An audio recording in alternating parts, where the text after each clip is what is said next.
اللہ تعالیٰ نے انسان میں روح، قلب، دماغ یہ جو رکھا ہے نا، اس کا جو اطمینان ہے اور اس کی جو غذا ہے وہ کچھ اور ہی ہے۔ وہ اللہ سے تعلق اور وہ اللہ تعالیٰ کی طرف لگن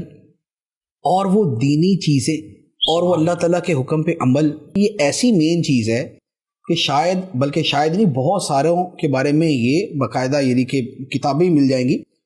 کہ اور کچھ نہیں ہے، صرف یہ والا ان کا جو پورشن ہے دل و دماغ کا، عقل کا، سوچ کا، روح کا، یہ اسٹرانگ ہے تو وہ آلویز خوش ہیں۔ سبحان اللہ، وہ آلویز خوش ہیں۔ ابھی میں نے کل پرسوں کسی کا ایک فرمان پڑھا، کسی بزرگ کا فرمان تھا، انہوں نے فرمایا کہ سب سے زیادہ خوش وہ ہے جو اللہ کی خوشی میں خوش ہے۔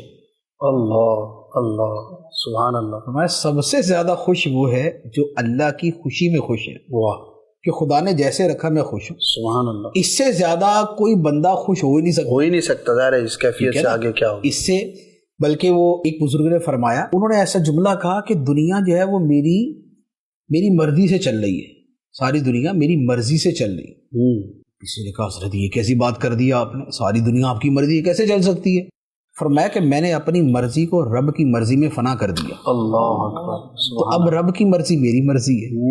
اور رب کی مرضی سے ساری کائنات چل رہی ہے، تو کائنات میری مرضی سے چل رہی ہے۔ سبحان تو یہ کیا ہے کہ جس نے اپنا یہ روحانی والا جو پہلو ہے یہ مضبوط رکھا نا، یوں سمجھ لیں کہ وہ شاید بڑی سے بڑی مصیبت اور تکلیف کے اندر بھی